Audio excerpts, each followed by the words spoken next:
ਲੁਕਾਈ ਦੀ ਰਾਖੀ ਕਹਿੰਦੇ ਨੇ ਰੱਬ ਕਰਦਾ ਏ, ਲੁਕਾਈ ਦੀ ਰਾਖੀ ਕਹਿੰਦੇ ਨੇ ਰੱਬ ਕਰਦਾ ਏ, ਤੇ ਲੁਕਾਈ ਨੂੰ ਜਿਉਂਦਾ ਰੱਖਦੀਆਂ ਨੇ ਧੀਆਂ। ਵਿਰੋਧ 'ਚ ਵਿਕਾਸ ਹੈ। ਸੋ ਜਦੋਂ ਕੋਈ ਮੈਨੂੰ ਅਪੋਜ਼ ਕਰਦਾ ਤਾਂ ਮੈਂ ਹੋਰ ਸਟਰੋਂਗ ਹੋ ਜਾਂਦੀ ਹਾਂ। ਫੀਮੇਲ ਨੂੰ ਅੱਗੇ ਵਧਣ ਦੇ ਮੌਕੇ ਨਹੀਂ ਮਿਲਦੇ, ਜੇ ਮਿਲਦੇ ਆ ਤੇ ਉਹਨੂੰ ਸਮਟਾਈਮਸ ਆਪਣੇ ਸਰੀਰ ਨੂੰ ਪੌੜੀ ਬਣਾਉਣਾ ਪੈਂਦਾ। ਜਿਹੜਾ ਇਹਨਾਂ ਦਾ ਨਜ਼ਰੀਆ ਹੈ ਨਾ ਔਰਤ ਨੂੰ ਵੇਖਣ ਦਾ, ਇਹ ਬੜਾ ਖਰਾਬ ਆ। ਬੰਦੇ ਦੇ ਉੱਤੇ ਇਹੋ ਜਿਹੇ ਕੋਈ ਨਹੀਂ ਹੈਗੀ, ਬੰਦਿਸ਼ ਨਹੀਂ ਆ। ਉਹ ਗਰਲਫ੍ਰੈਂਡ ਵੀ ਰੱਖ ਸਕਦਾ, ਉਹ ਬਾਹਰ ਵੀ ਜਾ ਸਕਦਾ, ਉਹ ਤੁਰਿਆ ਫਿਰ ਵੀ ਸਕਦਾ। ਲੇਖਕਾਂ ਦੇ ਵਿੱਚ ਵੀ ਕੁਝ ਇਹੋ ਜਿਹੇ ਕਹਿ ਲਓ ਕਿ ਲੋਕ ਨੇ, ਮੈਂ ਮਤਲਬ ਨਾਮ ਤਾਂ ਨਹੀਂ ਮੈਂ ਲਵਾਂਗੀ, ਕਿ ਜਿਹੜੇ ਜੇ ਇੱਕ ਮੇਲ ਇੱਕ ਫੀਮੇਲ ਦੋਵੇਂ ਜਾਣੇ ਕਿਸੇ ਗੱਲ ਦੇ ਲਈ ਵਿਵਾਦਿਤ ਨੇ ਤਾਂ ਉਹ ਔਰਤ ਨੂੰ ਬਹੁਤ ਜ਼ਿਆਦਾ ਘੇਰਿਆ ਜਾਂਦਾ।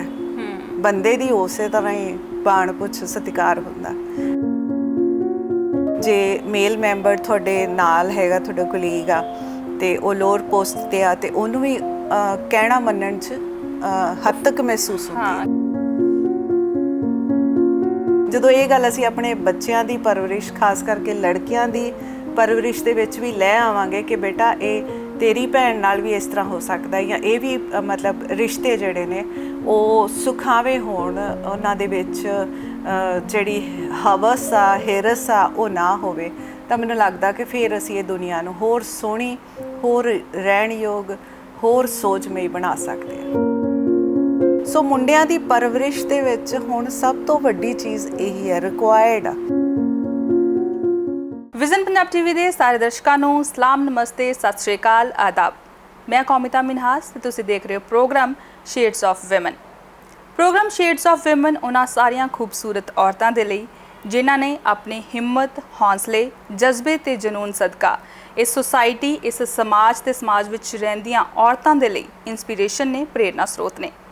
ਸੋ ਮੈਂ ਵਰਡ ਯੂਜ਼ ਕੀਤਾ ਖੂਬਸੂਰਤ ਔਰਤਾਂ। ਖੂਬਸੂਰਤ ਔਰਤਾਂ ਦਾ ਮਤਲਬ, ਮੇਰਾ ਭਾਵ ਸਿਰਫ ਖੂਬਸੂਰਤ ਚਿਹਰਾ ਨਹੀਂ, ਖੂਬਸੂਰਤ ਦਿੱਖ ਨਹੀਂ, ਬਲਕਿ ਖੂਬਸੂਰਤ ਅਕਸ, ਖੂਬਸੂਰਤ ਸ਼ਖਸੀਅਤ ਤੋਂ ਵੀ ਹੈ। ਸੋ ਅੱਜ ਜਿਹੜੇ ਸਾਡੇ ਮਹਿਮਾਨ ਨੇ, ਸਭ ਤੋਂ ਪਹਿਲਾਂ ਮੈਂ ਤੁਹਾਨੂੰ ਉਹਨਾਂ ਬਾਰੇ ਦੱਸ ਦਿੰਦੀ ਹਾਂ ਕਿ ਉਹ ਯੂਨੀਵਰਸਿਟੀ ਕਾਲਜ ਦੇ ਪ੍ਰਿੰਸੀਪਲ ਨੇ, ਇਸ ਦੇ ਨਾਲ ਨਾਲ ਪੰਜਾਬ ਸਾਹਿਤ ਅਕੈਡਮੀ ਦੇ ਪ੍ਰੈਜ਼ੀਡੈਂਟ, ਕੇਂਦਰੀ ਪੰਜਾਬੀ ਲੇਖਕ ਸਭਾ ਦੇ ਵਾਈਸ ਪ੍ਰੈਜ਼ੀਡੈਂਟ ਵੀ ਨੇ। ਸੋ ਸਭ ਤੋਂ ਪਹਿਲਾਂ ਉਹਨਾਂ ਦਾ ਸਵਾਗਤ ਕਰਦੇ ਹਾਂ। ਸਾਡੇ ਨਾਲ ਮਹਿਮਾਨ ਨੇ ਡਾਕਟਰ ਸਰਬਜੀਤ ਕੌਰ ਸੋਹਲ। ਮੈਮ, ਸਵਾਗਤ ਹੈ ਤੁਹਾਡਾ ਵਿਜ਼ਨ ਪੰਜਾਬ। ਬਹੁਤ ਬਹੁਤ ਸ਼ੁਕਰੀਆ। ਵਿਜ਼ਨ ਪੰਜਾਬ ਦੇਖਣ ਵਾਲੇ ਸਾਰੇ ਦਰਸ਼ਕਾਂ ਨੂੰ ਮੇਰੇ ਵੱਲੋਂ ਸਤਿ ਸ਼੍ਰੀ ਅਕਾਲ। ਮੈਮ, ਬੀਇੰਗ ਅ ਵਿਮਨ, ਜੇ ਕਹਿ ਲਈਏ ਅਸੀਂ ਬਤੌਰ ਔਰਤ, ਬਹੁਤ ਸਾਰੀਆਂ ਰਿਸਪੌਂਸਿਬਿਲਿਟੀਜ਼ ਤੇ ਜ਼ਿੰਮੇਵਾਰੀਆਂ ਹੁੰਦੀਆਂ ਨੇ ਜੀ।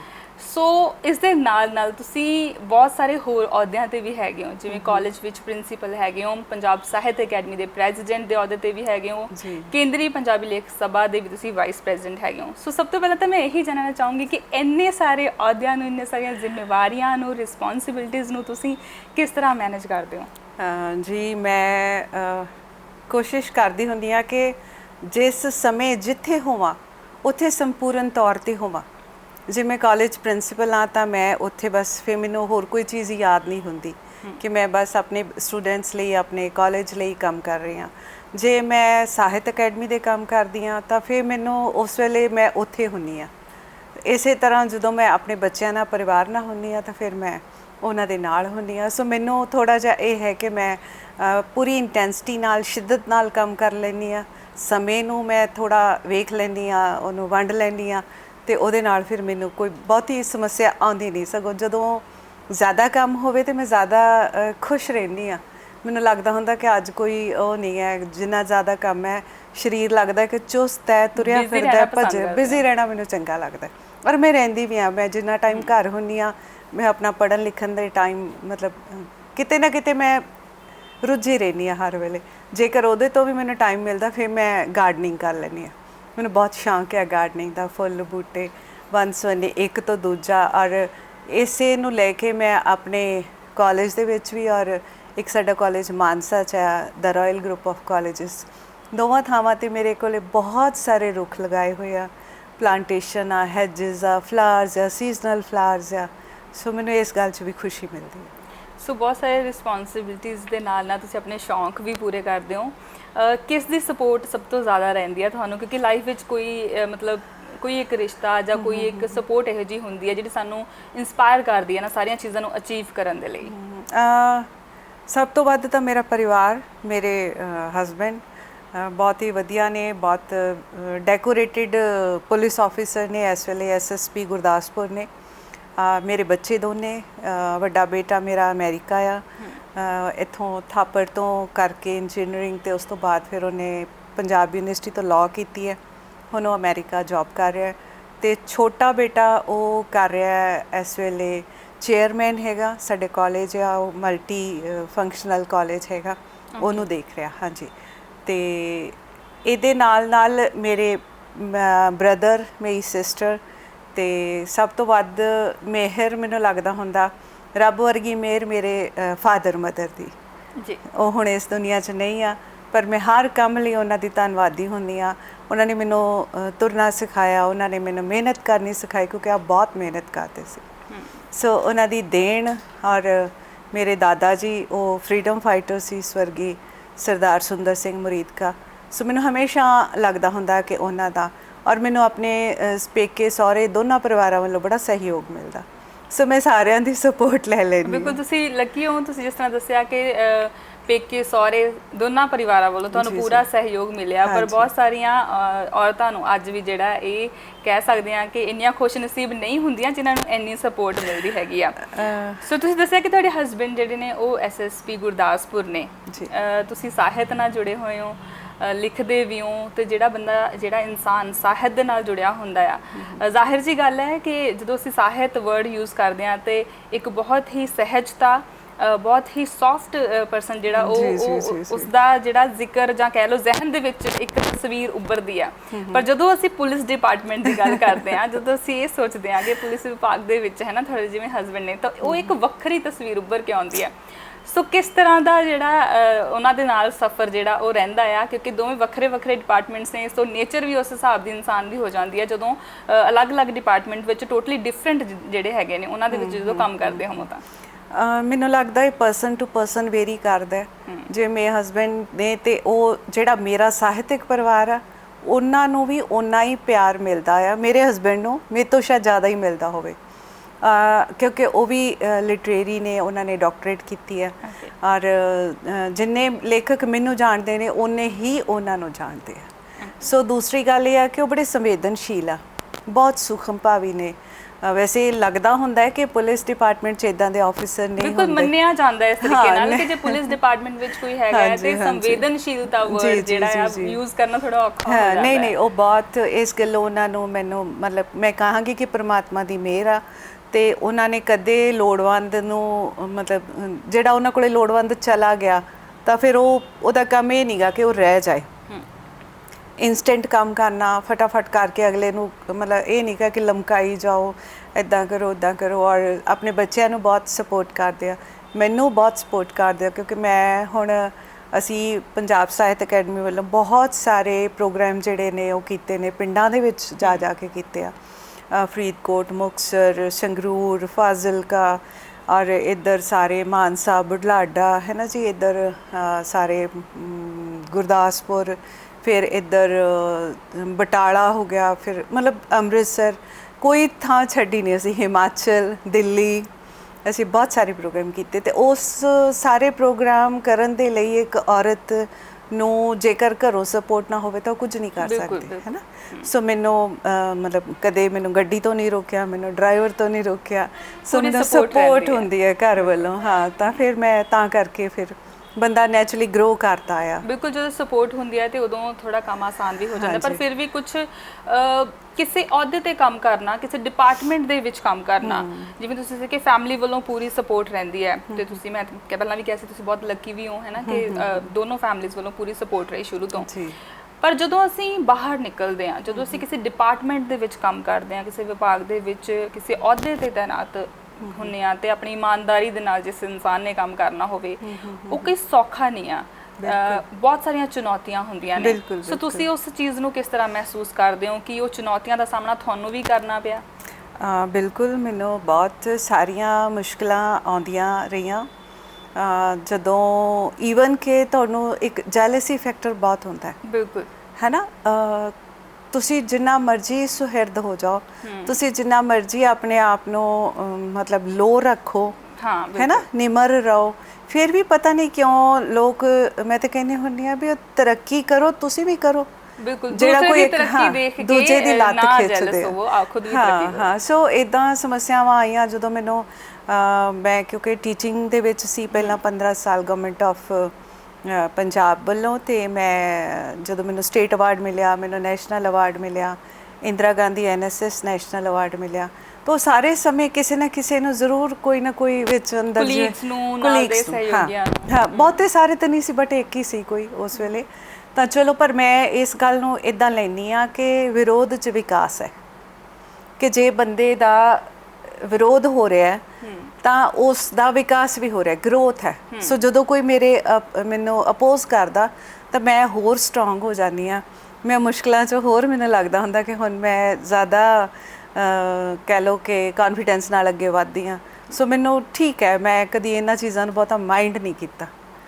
ਉਹਦਾ ਇੱਕ ਰੀਜ਼ਨ ਅਸੀਂ ਇਹ ਵੀ ਸਮਝ ਸਕਦੇ ਹਾਂ ਕਿ ਤੁਹਾਨੂੰ ਘਰ ਵੱਲੋਂ ਪੂਰੀ ਸਪੋਰਟ ਰਹੀ, ਪਰ ਬਹੁਤ ਸਾਰੀਆਂ ਔਰਤਾਂ ਸਮਾਜ ਦੇ ਵਿੱਚ ਇਹੋ ਜਿਹੀਆਂ ਜਿਹੜੀਆਂ ਪਹਿਲਾਂ ਹੀ ਬਹੁਤ ਸਟਰਗਲ ਕਰ ਰਹੀਆਂ ਨੇ, ਜੇ ਕਹਿ ਲਈਏ ਕਿ ਫੈਮਿਲੀ ਸਪੋਰਟ ਨਹੀਂ ਹੈਗੀ, ਬਹੁਤ ਸਾਰੀਆਂ ਦਿੱਕਤਾਂ ਨੇ, ਮੁਸ਼ਕਲਾਂ ਨੇ ਲਾਈਫ ਦੇ ਵਿੱਚ, ਤੇ ਉਹ ਸਿਰਫ ਸਰਵਾਈਵ, ਆਪਣੀ ਜ਼ਿੰਦਗੀ ਦੇ ਸਰਵਾਈਵਲ ਲਈ ਜੌਬ ਕਰ ਰਹੀਆਂ ਨੇ। ਬਿਲਕੁਲ ਬਿਲਕੁਲ। ਸੋ ਜਦੋਂ ਆਫਿਸ ਦਫ਼ਤਰਾਂ ਦੇ ਵਿੱਚ ਜਾ ਕੇ ਵੀ ਇੱਕ ਔਰਤ ਨੂੰ ਅਜਿਹੇ ਮਾਹੌਲ ਦਾ ਸਾਹਮਣਾ ਕਰਨਾ ਪੈਂਦਾ, ਤੇ ਤੁਹਾਨੂੰ ਲੱਗਦਾ ਹੈ ਕਿ ਕਿੰਨਾ ਕੁ ਮੁਸ਼ਕਿਲ, ਤੇ ਕੀ ਅਸੀਂ ਮਤਲਬ ਸੋਸਾਇਟੀ ਵਿੱਚ ਕਿੰਨਾ ਕੁ ਮੁਸ਼ਕਿਲ ਹੋ ਜਾਂਦਾ ਫਿਰ ਔਰਤ ਲਈ?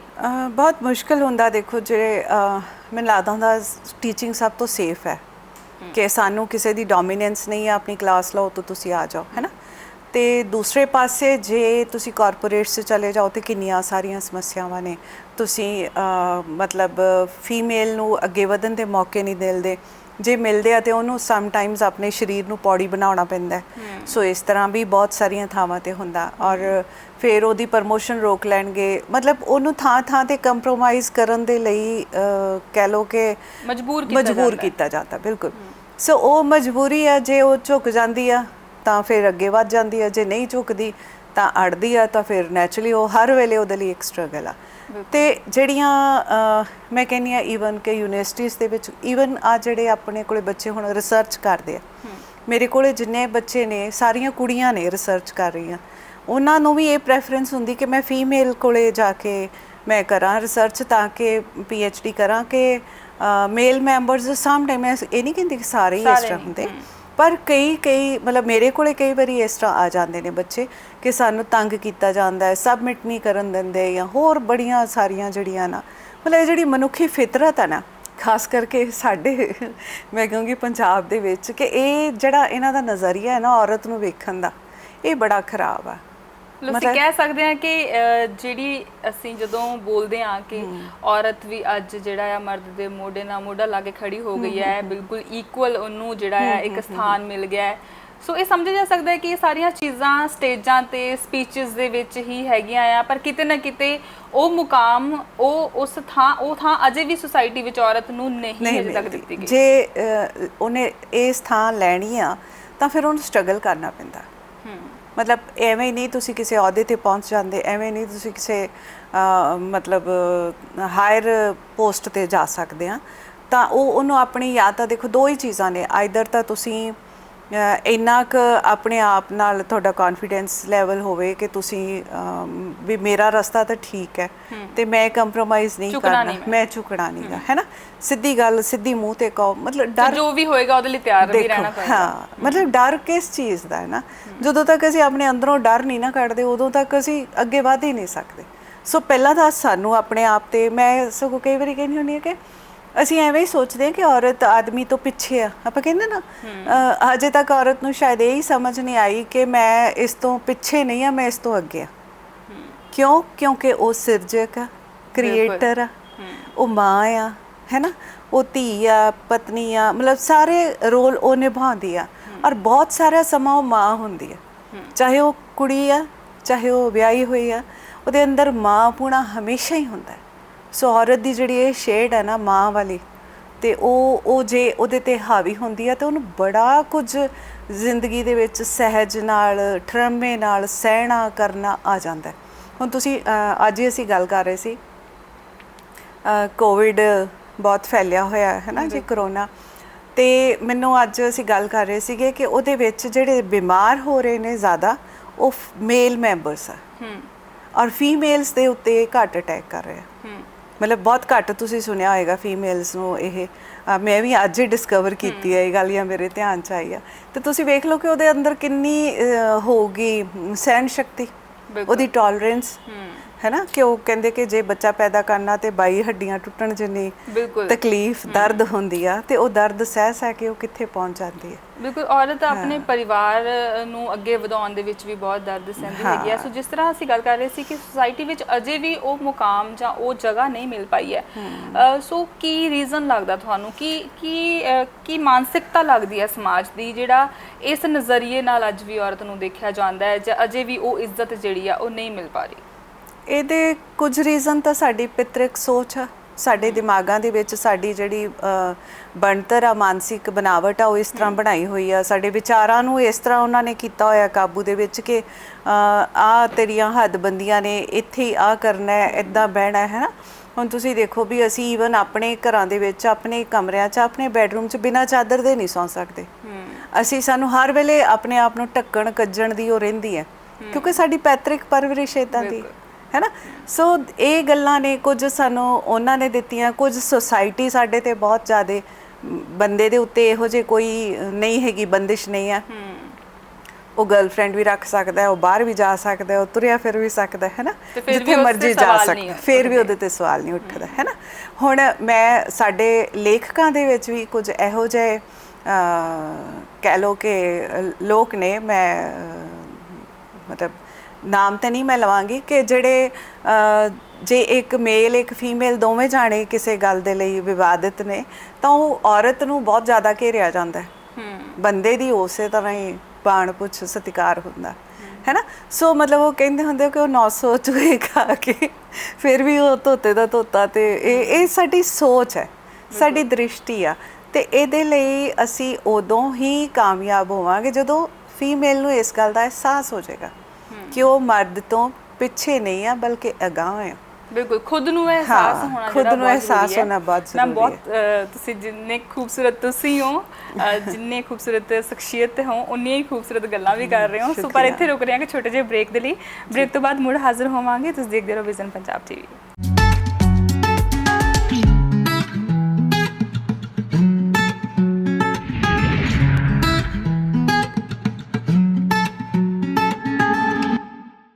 ब्रेक तो बाद तुहाडा स्वागत है। प्रोग्राम देख रहे हो तुसीं शेड्स ऑफ विमन ते साडे नाल ने डॉक्टर सरबजीत कौर सोहल। मैम असीं गल कर रहे सी औरत दे किरदार बारे ते जिवें औरत दीयां बहुत सारियां शेड्स ने। जे असीं गल करिए तो तुहानूं औरत दा किहड़ा शेड ज़्यादा पसंद है जां किहड़ा तुहाडे दिल दे बहुत करीब है? ਮੈਨੂੰ ਲੱਗਦਾ ਹੁੰਦਾ ਔਰਤ ਦਾ ਸਿਰਜਕ ਵਾਲਾ ਜਿਹੜਾ ਰੋਲ ਹੈ ਨਾ, ਹੈ ਨਾ, ਮਾਂ ਪੁਣਾ, ਮਾਂ ਹੋਣਾ, ਇਹ ਸਭ ਤੋਂ ਜਿਹੜਾ ਵਾ ਮਹੱਤਵਪੂਰਨ ਲੱਗਦਾ ਮੈਨੂੰ ਕਿਉਂਕਿ ਇਹਦੇ ਵਿੱਚ ਸਾਰਾ ਕੁਝ ਹੀ ਆ ਜਾਂਦਾ ਹੈ। ਕਈ ਵਾਰੀ ਤਾਂ ਇਹ ਹੁੰਦਾ ਹੈ ਕਿ ਉਹ ਆਪਣੇ ਪਤੀ ਦੀ ਵੀ ਮਾਂ ਬਣ ਜਾਂਦੀ ਹੈ, ਆਪਣੇ ਬੱਚਿਆਂ ਦੀ ਤਾਂ ਹੁੰਦੀ ਹੈ, ਆਪਣੇ ਭਰਾ ਦੀ, ਆਪਣੀ ਛੋਟੀ ਭੈਣ ਦੀ। ਔਰ ਈਵਨ ਮੇਰੇ ਕੋਲ ਤਾਂ ਕਈ ਵਾਰੀ ਇਹ ਵੀ ਹੁੰਦਾ ਹੈ ਕਿ ਕਾਲਜ ਦੇ ਵਿੱਚ ਚਲੋ ਬੱਚਿਆਂ ਨੂੰ ਤੇ ਆਪਾਂ ਬੇਟਾ ਕਹਿਣਾ ਹੀ ਹੁੰਦਾ ਹੈ। ਮੇਰੇ ਕੋਲੀਗਸ ਨੇ ਮੈਨੂੰ, ਮੈਂ ਉਹਨਾਂ ਨੂੰ ਵੀ ਕਿ ਬੇਟਾ ਐ ਨਹੀਂ ਹੈ ਨਾ, ਰਾਜੇ ਐ ਨਹੀਂ, ਜਿਸ ਦੀ ਅਸੀਂ ਬਹੁਤ ਕੇਅਰ ਕਰਦੇ ਹਾਂ, ਦਿਲ ਤੋਂ ਕੇਅਰ ਕਰਦੇ ਹਾਂ। ਮਤਲਬ ਅਸੀਂ ਕਹਿੰਦੇ ਨੇ ਕਿ ਬੱਚਿਆਂ ਵਾਂਗ ਸਭ ਤੋਂ ਜ਼ਿਆਦਾ ਮਾਂ ਆਪਣੇ ਬੱਚਿਆਂ ਦੀ ਕੇਅਰ ਕਰਦੀ ਹੈ। ਤੇ ਜਦੋਂ ਸਾਰੇ ਰਿਸ਼ਤਿਆਂ ਨੂੰ ਉਨੀ ਇੰਪੋਰਟੈਂਸ ਦਿੰਦੀ ਹੈ, ਉਨਾ ਮਹੱਤਵ ਦਿੰਦੀ ਹੈ, ਤਾਂ ਫਿਰ ਉਹ ਸਾਰੇ ਜਿਹੜਾ ਮਾਂ ਵਾਂਗੂ ਕਹਿ ਲੈਂਦੇ ਆ ਕਿ ਅਸੀਂ ਕੇਅਰ ਕਰਨਾ। ਹਾਂਜੀ। ਸੋ ਉਹ ਸਿਰਜਕ ਹੈ, ਉਹ ਕ੍ਰੀਏਟਰ ਹੈ। ਤੁਸੀਂ ਦੇਖੋ ਔਰਤਾਂ ਨੂੰ ਆਪਾਂ ਦੇਖੋ ਸਿੰਪਲ ਜਿਹੀਆਂ ਔਰਤਾਂ ਹੁੰਦੀਆਂ ਨੇ, ਘਰੇਲੂ ਔਰਤਾਂ ਦੀ ਗੱਲ ਕਰ ਲਓ, ਉਹਨਾਂ ਨੇ ਕਿਸੇ ਟੁੱਟੇ ਹੋਏ ਭਾਂਡੇ 'ਚ ਵੀ ਬੂਟਾ ਲਾ ਲੈਣਾ ਹੈ, ਬੀਜ ਦੇਣਾ ਹੈ, ਇਸ ਤਰ੍ਹਾਂ ਕਈ ਕੁਛ ਉਹ ਕਰੀ ਜਾਂਦੀਆਂ ਨੇ ਸਾਰਾ ਦਿਨ, ਹੈ ਨਾ। ਇੱਥੋਂ ਚੁੱਕ ਲਾ, ਉੱਥੇ ਇਹਨੂੰ ਸੋਹਣਾ ਲੱਗਦਾ ਉੱਥੇ। ਸੋ ਕਿੰਨਾ ਕੁਝ ਆ, ਖੂਬਸੂਰਤੀ ਸਾਰੀ ਦੀ ਸਾਰੀ, ਸੁਹਜ, ਸੰਵੇਦਨਸ਼ੀਲਤਾ ਔਰਤ ਕੋਲ ਹੈਗੀ ਹੈ। ਬੰਦੇ ਕੋਲ ਇੰਨਾ ਕੁਛ ਨਹੀਂ ਹੈਗਾ, ਪਰ ਇਹ ਸਾਨੂੰ ਅਸੀਂ ਅਜੇ ਸਮਝਾ ਨਹੀਂ ਪਾਏ ਆਪਣੇ, ਚਾਹੇ ਕਹਿ ਲਓ ਲੇਖਣੀ ਰਾਹੀਂ ਜਾਂ ਆਪਣੀਆਂ ਗੱਲਾਂ ਰਾਹੀਂ। ਸੋ ਜਿੱਥੇ ਤੱਕ ਮੇਰਾ ਆਪਣਾ ਹੁੰਦਾ ਹੈ ਕਿ ਮੈਂ ਆਪਣੇ ਸਟੂਡੈਂਟਸ ਨੂੰ, ਬੱਚੀਆਂ ਨੂੰ ਇਹਨਾਂ ਸਾਰੀਆਂ ਗੱਲਾਂ ਚੀਜ਼ਾਂ ਬਾਰੇ ਅਵੇਅਰ ਕਰਦੀ ਰਹਿੰਦੀ ਹਾਂ। ਈਵਨ ਤੁਸੀਂ ਦੇਖੋ ਹੁਣ ਮੀ ਟੂ ਪਿੱਛੇ ਜੇ ਬਹੁਤ ਮੂਵਮੈਂਟ ਚੱਲੀ ਸੀਗੀ, ਹੈ ਨਾ, ਬੋਲਦੇ ਨਹੀਂ ਆ, ਪਰ ਮੈਂ ਉਹਦੇ ਬਾਰੇ ਕਹਾਣੀ ਵੀ ਲਿਖੀ ਆ। ਔਰ ਫਿਊਚਰ ਦੇ ਵਿੱਚ ਵੀ ਮੈਂ ਕਾਫੀ ਸਾਰੀਆਂ ਜਿਹੜੀਆਂ ਅਬਿਊਜ਼ਸ ਹੁੰਦੀਆਂ ਨੇ ਔਰਤ ਨਾਲ, ਉਹਦੇ ਬਾਰੇ ਮੈਂ ਗੱਲ ਕਰਾਂਗੀ। ਤੁਸੀਂ ਲਿਖਦੇ ਵੀ ਹੋ, ਸਾਹਿਤ ਦੇ ਵਿੱਚ ਵੀ ਵੱਡਾ ਯੋਗਦਾਨ ਤੁਸੀਂ ਪਾਇਆ ਹੈਗਾ। ਸੋ ਔਰਤਾਂ ਦੇ ਲਈ ਤੁਸੀਂ ਕਿਸ ਪੱਖ ਤੋਂ ਲਿਖਦੇ ਹੋ? ਮੈਂ ਪਹਿਲੀ ਗੱਲ ਤੇ ਮੈਨੂੰ ਇੱਕ ਮਹਿਸੂਸ ਹੁੰਦੀ ਆ ਕਿ ਔਰਤ ਹੋਣਾ ਹੀ ਮਾਣ ਵਾਲੀ ਗੱਲ ਹੈ। ਦੂਸਰਾ ਇਹ ਕਿ ਸਾਨੂੰ ਹਰ ਵੇਲੇ ਕਿਤੇ ਨਾ ਜਦੋਂ ਅਸੀਂ ਔਰਤ ਲੇਖਕਾਵਾਂ ਹੁੰਦੀਆਂ ਆ ਤਾਂ ਅਸੀਂ ਇੱਕ ਸੀਮਿਤ ਹੋ ਜਾਂਦੇ, ਸਿਰਫ ਆਪਣਾ ਰੋਣ ਤੱਕ ਹੀ ਸੀਮਿਤ ਹੋ ਜਾਂਦੇ ਆ। ਯਾਨੀ ਸਾਡੇ ਕੋਲੇ ਬਹੁਤ ਸਾਰੀਆਂ ਚੀਜ਼ਾਂ ਨੇ, ਚਿੰਤਨ ਆ, ਸਾਡੇ ਕੋਲੇ ਅਧਿਆਤਮਵਾਦ ਆ, ਸਾਡੇ ਕੋਲੇ ਵੇਦ ਨੇ, ਜੇ ਅਸੀਂ ਉਹਨਾਂ ਨੂੰ ਪੜ੍ਹਦੇ ਹਾਂ ਤਾਂ ਉਹ ਸਾਡੇ ਕੋਲੇ ਕਹਿ ਲਓ ਕਿ ਸਾਡੀ ਸੰਸਕ੍ਰਿਤੀ 'ਚ ਪਏ ਨੇ। ਪਲੱਸ ਜਿਹੜਾ ਭਵਿੱਖ ਆ ਉਹਨੂੰ ਤੁਸੀਂ ਵੇਖਦੇ ਹੋ, ਹੁਣ ਵਿਸ਼ਵੀਕਰਨ ਹੈ, ਮੈਂ ਸਾਰੇ ਇੱਕ ਤਾਂ ਮਤਲਬ ਆਪਣੇ ਨੂੰ ਨਹੀਂ ਨਾ ਵੇਖਾਂਗੀ, ਮੈਂ ਸਵੈ ਤੋਂ ਬਾਹਰ ਨੂੰ ਜਦੋਂ ਵੇਖਾਂਗੀ, ਲੋਕਾਂ ਨੂੰ ਵੇਖਾਂਗੀ, ਮਨੁੱਖਤਾ ਨੂੰ ਵੇਖਾਂਗੀ ਤਾਂ ਮੈਨੂੰ ਆਪਣੇ ਆਪ ਹੀ ਉਹ ਚੀਜ਼ਾਂ ਸਾਰੀਆਂ ਸਾਹਮਣੇ ਆਉਣਗੀਆਂ। ਸੋ ਮੈਨੂੰ ਇਹ ਲੱਗਦਾ ਹੁੰਦਾ ਕਿ ਇਹ ਚੀਜ਼ਾਂ ਲਿਖਣ ਲਈ ਨੇ, ਇੱਥੇ ਅਸੀਂ ਸੀਮਿਤ ਕਰ ਲੈਂਦੇ ਔਰਤ, ਸ਼ਾਇਦ ਕਿਤੇ ਨਾ ਕਿਤੇ ਉਹ ਆਪਣੀ ਹੀ ਗੱਲ ਕਹਿਣ ਤੇ ਜ਼ਿਆਦਾ ਰਹਿੰਦੀ ਆ, ਜਦ ਕਿ ਹੋਰ ਬਹੁਤ ਸਾਰੀਆਂ ਗੱਲਾਂ ਨੇ। ਤਾਂ ਮੇਰੀ ਜਿਹੜੀ ਵੱਖਰਤਾ ਉਹ ਮੈਨੂੰ ਮਹਿਸੂਸ ਹੁੰਦੀ ਹੈ ਕਿ ਮੈਂ ਇਹਨਾਂ ਚੀਜ਼ਾਂ ਤੋਂ ਹਟ ਕੇ ਲਿਖਦੀ ਹਾਂ। ਮੇਰੀਆਂ ਕਹਾਣੀਆਂ ਕਹਿ ਲਓ ਜਾਂ ਮੇਰੀ ਕਵਿਤਾ ਕਹਿ ਲਓ, ਉਹ ਸਾਰਾ ਕੁਝ ਸਿਰਫ ਔਰਤ ਬਾਰੇ ਨਹੀਂ ਹੈ, ਔਰਤ ਉਹਦਾ ਇੱਕ ਹਿੱਸਾ ਹੈ। ਮਤਲਬ ਮੈਂ ਤਾਂ ਇਸ ਯੂਨੀਵਰਸ ਦਾ ਇੱਕ ਹਿੱਸਾ, ਤਾਂ ਫਿਰ ਮੈਂ ਆਪਣੇ ਬਾਰੇ ਉਨਾ ਹੀ ਲਿਖੂੰਗੀ ਜਿੰਨਾ ਮੈਂ ਹਿੱਸਾ, ਬਾਕੀ ਯੂਨੀਵਰਸ ਵੀ ਤਾਂ ਹੈਗਾ ਨਾ। ਸੋ ਮੇਰੀ ਇਹ ਹੁੰਦੀ ਆ ਕਿ ਮੈਂ ਇਸ ਨੂੰ ਸਾਰੇ ਨੂੰ ਲੈਂਦੀ ਆ ਆਪਣੇ ਨਾਲ। ਸੋ ਤੁਸੀਂ ਬਹੁਤ ਕੁਝ ਲਿਖਿਆ ਹੈ, ਤੁਸੀਂ ਆਪਣੀ ਕੁਝ ਰਾਈਟਿੰਗ ਜਿਹੜੀ ਆ ਉਹ ਕੁਝ ਸੁਣਾ ਪਾਓਗੇ ਜਾਂ ਕੁਝ ਮਤਲਬ ਜਿਹੜੇ ਤੁਹਾਡੇ ਬਹੁਤ ਕਰੀਬ ਹੋਵੇ? ਜੀ ਮੈਂ ਹੁਣ ਤੱਕ ਜੀ 6 ਮੇਰੀਆਂ ਕਿਤਾਬਾਂ 7 ਆ ਚੁੱਕੀਆਂ ਨੇ।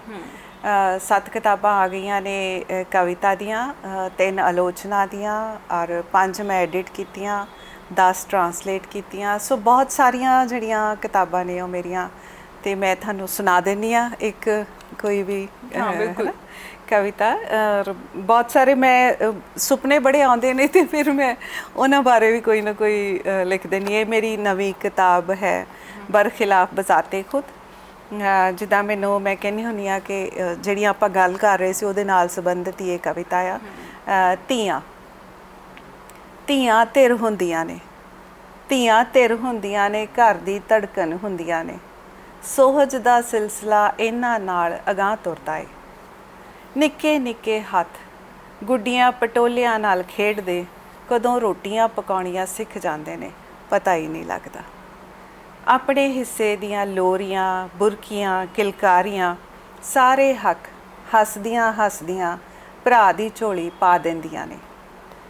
ਓਲੇ ਵਿੱਚ ਪਲਦੀਆਂ, ਲੋਕ ਗੀਤ ਗਾਉਂਦੀਆਂ, ਕਸੀਦੇ ਕੱਢਦੀਆਂ, ਕੰਧਾਂ ਉੱਤੇ ਮੋਰ ਘੁੱਗੀਆਂ ਉਲੀਕਦੀਆਂ, ਫੁਲਕਾਰੀਆਂ ਦੀਆਂ ਬੂਟੀਆਂ 'ਚ ਸੁਪਨੇ ਸਜਾਉਂਦੀਆਂ, ਕਦੋਂ ਕੱਦ ਕੱਢ ਲੈਂਦੀਆਂ ਨੇ, ਪਤਾ ਹੀ ਨਹੀਂ ਲੱਗਦਾ। ਲੁਕਾਈ ਦੀ ਰਾਖੀ ਕਹਿੰਦੇ ਨੇ ਰੱਬ ਕਰਦਾ ਏ, ਲੁਕਾਈ ਦੀ ਰਾਖੀ ਕਹਿੰਦੇ ਨੇ ਰੱਬ ਕਰਦਾ ਏ, ਤੇ ਲੁਕਾਈ ਨੂੰ ਜਿਉਂਦਾ ਰੱਖਦੀਆਂ ਨੇ ਧੀਆਂ।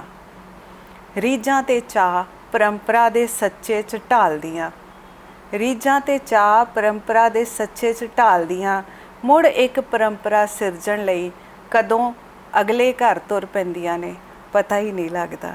ਸੋ ਇਹ ਧੀਆਂ ਦੀ ਇੱਕ ਕਹਿ ਲਓ ਕਿ ਲਾਈਫ ਹੈ ਪੂਰੀ ਦੀ ਪੂਰੀ। ਬਹੁਤ ਖੂਬਸੂਰਤ ਤਰੀਕੇ ਦੇ ਨਾਲ ਤੁਸੀਂ ਇੱਕ ਧੀ ਦੀ ਅਕਸ ਨੂੰ ਜਿਹੜਾ ਹੈਗਾ ਉਹ ਬਿਆਨ ਕੀਤਾ ਹੈ। ਸੋ ਜੇ ਅਸੀਂ ਔਰਤ ਦੇ ਅੱਜ ਦੇ ਅਕਸ ਦੀ ਗੱਲ ਕਰੀਏ, ਅਸੀਂ ਸਿਰਫ ਜਿਵੇਂ ਤੁਸੀਂ ਦੱਸਿਆ ਹੈ ਕਿ ਔਰਤ ਦਾ ਇੱਕ ਇਸ ਯੂਨੀਵਰਸ ਦਾ ਇੱਕ ਹਿੱਸਾ ਹੈਗਾ ਆ, ਤੇ ਬਹੁਤ ਸਾਰੀ ਚੀਜ਼ਾਂ ਪੋਜ਼ਿਟਿਵ ਵੀ ਹੈਗੀਆਂ ਆ ਪਰ ਬਹੁਤ ਸਾਰੀ ਚੀਜ਼ਾਂ ਨੈਗੇਟਿਵ ਵੀ ਹੈਗੀਆਂ। ਸੋ ਤੁਸੀਂ ਅੱਜ ਔਰਤ ਦੇ ਅਕਸ ਨੂੰ ਕਿਸ ਤਰੀਕੇ ਨਾਲ ਦੇਖਦੇ ਹੋ ਜੇ ਅਸੀਂ ਦੋਨੋਂ ਪਹਿਲੂਆਂ ਤੋਂ ਗੱਲ ਕਰੀਏ ਤਾਂ? ਜੀ ਔਰਤ, ਮੈਨੂੰ ਹੁਣ ਲੱਗਦਾ ਕਿ ਜਿਹੜੀ ਅੱਜ ਕੱਲ੍ਹ ਦੀ ਔਰਤ ਹੈ, ਜਿਵੇਂ ਤੁਸੀਂ ਫੀਲਡ 'ਚ ਕੰਮ ਕਰ ਰਹੇ ਹੋ, ਇਸੇ ਤਰ੍ਹਾਂ ਹੋਰ ਬਹੁਤ ਸਾਰੀਆਂ ਨੇ ਕੌਨਫੀਡੈਂਟ ਨੇ, ਆਪਣਾ ਕੰਮ ਕਰ ਰਹੀਆਂ ਨੇ, ਉਹਨਾਂ ਨੇ ਆਪਣੀ ਸਪੇਸ ਬਣਾਈ ਆ। ਸੋ ਜੇ ਔਰਤ ਪਹਿਲੀ ਗੱਲ ਤਾਂ ਆਪਣੀ ਸਪੇਸ ਲੱਭ ਰਹੀ ਹੈ, ਘਰ ਦੇ ਵਿੱਚ ਵੀ ਅਜੇ ਉਹਨੂੰ ਉਹਦੀ ਉਨੀ ਸਪੇਸ ਨਹੀਂ ਮਿਲੀ, ਹਰ ਔਰਤ ਨੂੰ ਮੈਂ ਕਹਾਂਗੀ। ਤਾਂ ਦੂਸਰੀ ਗੱਲ ਇਹ ਆ ਕਿ ਇਸ ਪੱਖ ਤੋਂ ਜਿਹੜੀਆਂ ਕੁਝ ਔਰਤਾਂ ਜਿਵੇਂ ਬਿਲਕੁਲ ਹੀ ਘਰੇਲੂ ਆ, ਉਹਨਾਂ ਦੇ ਘਰੇਲੂ ਕੰਮ ਦਾ ਮੁੱਲ ਵੀ ਨਹੀਂ ਪੈਂਦਾ ਕਿ ਉਹਨਾਂ ਨੂੰ ਕਿਹਾ ਜਾਂਦਾ ਕਿ ਤੁਸੀਂ ਤਾਂ ਕੁਝ ਨਹੀਂ ਕਰਦੀਆਂ ਸਾਰਾ ਦਿਨ, ਹੈ ਨਾ। ਤਾਂ ਪੋਜ਼ੀਟਿਵ ਤਾਂ ਇਹੀ ਹੈ ਕਿ ਉਹਨੂੰ ਹੁਣ ਆਪਣੀ ਜਿਹੜੀ ਸਮਝ ਆ ਗਈ ਹੈ, ਉਹਨੂੰ ਆਪਣਾ ਅਹਿਸਾਸ ਹੋ ਗਿਆ ਤੇ ਉਹ ਆਪਣੇ ਹੱਕ ਮੰਗਣ ਦੇ ਲਈ, ਖੋਣ ਦੇ ਲਈ ਵੀ ਤਿਆਰ ਹੈ। ਠੀਕ ਹੈ ਨਾ, ਮੰਗਣਾ ਤੇ ਨਹੀਂ, ਹੁਣ ਮੰਗਣ ਦੀ ਲੋੜ ਨਹੀਂ ਹੈਗੀ, ਤੁਹਾਨੂੰ ਲੈਣ ਦੀ ਲੋੜ ਆ, ਬਸ ਮਹਿਸੂਸ ਕਰਨ ਦੀ ਲੋੜ ਆ। ਤੇ ਪਰ ਅਜੇ ਵੀ ਬਹੁਤ ਹੈ ਸਾਡੀਆਂ, ਤੁਸੀਂ ਗਰੀਬ ਔਰਤਾਂ ਦੇਖ ਲਓ, ਘਰਾਂ 'ਚ ਕੰਮ ਕਰਦੀਆਂ ਬਿਲਕੁਲ, ਔਰਤਾਂ ਜਿਨ੍ਹਾਂ ਨੂੰ ਦੇਖ ਅੱਜ ਲਓ, ਤੱਕ ਜਿਨ੍ਹਾਂ ਨੂੰ awareness ਦੀ ਬਿਲਕੁਲ ਅਵੇਅਰਨੈਸ ਨਹੀਂ, ਈਵਨ ਉਹਨਾਂ ਨੂੰ ਬਰਥ ਕੰਟਰੋਲ ਦਾ ਨਹੀਂ ਪਤਾ। ਸਾਡੇ ਮਜ਼ਦੂਰ ਉੱਥੇ ਔਰਤਾਂ ਕੰਮ ਕਰਦੀਆਂ ਸੀ, ਤੇ ਜਦੋਂ ਮੈਂ ਪੁੱਛਿਆ ਕਿੰਨੇ ਬੱਚੇ ਆ, ਤੇ ਬਹੁਤ ਸਾਰੇ ਬੱਚੇ ਉਹਨਾਂ ਦੇ, ਤਾਂ ਮੈਂ ਕਿਹਾ ਵੀ ਤੁਸੀਂ ਇਹਨੂੰ ਕਿਉਂ ਨਹੀਂ ਕੰਟਰੋਲ, ਇਹ ਤਾਂ ਭਗਵਾਨ ਕੀ ਦੇਣ ਹੈ। ਮਤਲਬ ਅਜੇ ਉੱਥੇ ਵੀ ਸਾਨੂੰ ਅਵੇਅਰਨੈਸ ਦੀ ਲੋੜ ਆ ਅਜੇ। ਔਰ ਹਰਿਆਣੇ 'ਚ ਤੁਸੀਂ ਦੇਖੋ ਔਰਤਾਂ ਬਹੁਤ ਕੰਮ ਕਰਦੀਆਂ, ਘਰਾਂ ਦਾ ਵੀ ਖੇਤਾਂ ਦਾ ਵੀ, ਬੰਦੇ ਹੁੱਕਾ ਪੀਂਦੇ ਨੇ ਬਹੁਤ ਸਾਰੇ। ਸੋ ਅਜੇ ਵੀ ਉੱਥੇ ਉਹਨਾਂ ਨੂੰ ਅਹਿਸਾਸ ਨਹੀਂਗਾ ਕਿ ਮੈਂ ਵੀ ਇੱਕ, ਮੈਨੂੰ ਲੱਗਦਾ ਅਜੇ ਉਹਨੂੰ ਨਾ ਇੱਕ ਮਨੁੱਖ ਵਜੋਂ ਵੇਖਣ ਦੀ ਲੋੜ ਆ, ਵੀ ਮੈਂ ਵੀ ਮਨੁੱਖ ਹਾਂ ਤੇ ਬੰਦਾ ਵੀ ਮਨੁੱਖ ਆ, ਤੇ ਅਸੀਂ ਦੋਵੇਂ ਮਨੁੱਖ ਵਜੋਂ ਇੱਕ ਦੂਜੇ ਦੀ ਸਹਿ ਹੋਂਦ ਰੱਖੀਏ। ਬਿਲਕੁਲ ਇਕੁਅਲ। ਹਾਂਜੀ, ਅਪੂਰਨ ਆ ਅਸੀਂ ਇੱਕ ਦੂਸਰੇ ਤੋਂ ਬਿਨਾਂ। ਪਰ ਇਹ ਸਾਡੀ ਸਮੱਸਿਆ ਆ, ਉਹੀ ਆਪਾਂ ਜਿਵੇਂ ਪਹਿਲਾਂ ਗੱਲ ਕੀਤੀ ਕਿ ਪਿੱਤਰ ਕੀ ਸੋਚ ਆ, ਕਿ ਉਹਨੇ ਸਾਨੂੰ ਇਹ ਕੀਤਾ ਹੋਇਆ, ਅਸੀਂ ਕਿਆ ਬੱਚਿਆਂ ਨੂੰ ਵੀ ਪੜ੍ਹਾ ਰਹੇ ਆ, ਮਰਦ ਔਰਤ ਹੈ ਨਾ, ਆਪੋਜ਼ਿਟ ਕਰਤੇ, ਭੈਣ ਭਰਾ, ਲਿੰਗ ਪਲਿੰਗ 'ਚ ਅਸੀਂ ਇਦਾਂ ਹੀ ਪੜ੍ਹਾਉਂਦੇ ਆ ਨਾ, ਜਦ ਕਿ ਇਹ ਨਹੀਂ ਹੈ, ਇਹ ਇੱਕ ਦੂਜੇ ਦੇ ਪੂਰਕ ਆ। ਮੈਡਮ ਤੁਸੀਂ ਬਹੁਤ ਸਾਰੇ ਅਹੁਦਿਆਂ ਤੇ ਅਜੇ ਵੀ ਹੈਗੇ ਹੋ ਹੈ ਨਾ, ਬਾਹਰ ਨਿਕਲੇ ਹੋ, ਡਿਪਾਰਟਮੈਂਟਸ ਵਿੱਚ ਬਹੁਤ ਸਾਰਿਆਂ 'ਚ ਕੰਮ ਵੀ ਕੀਤਾ ਹੈ। ਕੋਈ ਅਜਿਹਾ ਪੁਆਇੰਟ ਜਿੱਥੇ ਤੁਹਾਨੂੰ ਲੱਗਿਆ ਹੋਵੇ, ਹਾਲਾਂਕਿ ਤੁਹਾਨੂੰ ਬਹੁਤ ਸਪੋਰਟ ਰਹੀ ਹੈ, ਤੁਹਾਨੂੰ ਲੱਗਿਆ ਹੋਵੇ ਕਿ ਵਾਕਈ ਔਰਤ ਹੋ ਕੇ ਵੀ ਕੰਮ ਕਰਨਾ ਬੜਾ ਮੁਸ਼ਕਿਲ ਹੈ? ਕੋਈ ਜ਼ਿੰਦਗੀ 'ਚ ਅਜਿਹਾ ਕੋਈ ਦੌਰ ਆਇਆ ਹੋਵੇ? ਹਾਂਜੀ, ਆਉਂਦਾ ਹੈਗਾ। ਜਦੋਂ ਮੈਂ ਅਕੈਡਮੀ ਦੇ ਕੰਮ ਕਰਦੀ ਹਾਂ, ਉੱਥੇ ਵੀ ਤੁਹਾਨੂੰ ਉਸ ਤਰ੍ਹਾਂ ਨਾਲ ਤੁਹਾਡੀ ਸੁਣਵਾਈ ਨਹੀਂ ਹੁੰਦੀ ਜਿਵੇਂ ਤੁਸੀਂ, ਕਿਉਂਕਿ ਉਹ ਡੋਮੀਨੇਟ ਕਰ ਲੈਂਦੇ ਆ ਬਹੁਤ ਸਾਰੇ, ਜਿਵੇਂ ਮਰਦ ਆ ਉੱਚੀ ਵੀ ਬੋਲ ਲੈਂਦੇ ਆ, ਰੌਲਾ ਵੀ ਪਾ ਲੈਂਦੇ ਆ, ਤੇ ਅਸੀਂ ਸੋਚਦੇ ਹਾਂ ਕਿ ਨਹੀਂ, ਇਹ ਸਾਡਾ ਕੰਮ ਨਹੀਂ ਆ, ਅਸੀਂ ਇਸ ਤਰ੍ਹਾਂ ਉੱਚੀ ਰੌਲਾ ਨਹੀਂ ਪਾ ਸਕਦੇ। ਦੂਸਰਾ, ਤੁਹਾਨੂੰ ਕਾਲਜ ਦੇ ਵਿੱਚ ਵੀ ਪ੍ਰੋਬਲਮ ਆਉਂਦੀ ਆ, ਜੇ ਮੇਲ ਮੈਂਬਰ ਤੁਹਾਡੇ ਨਾਲ ਹੈਗਾ, ਤੁਹਾਡਾ ਕੋਲੀਗ ਆ, ਤੇ ਉਹ ਲੋਅਰ ਪੋਸਟ 'ਤੇ ਆ, ਤੇ ਉਹਨੂੰ ਵੀ ਕਹਿਣਾ ਮੰਨਣ 'ਚ ਹੱਦ ਤੱਕ ਮਹਿਸੂਸ ਹੁੰਦੀ ਹੈ ਕਿ ਕੋਈ ਔਰਤ ਕਹਿ ਰਹੀ ਹੈ ਤੇ ਮੈਂ ਮੰਨਾਂ ਕਿ ਹਾਂਜੀ।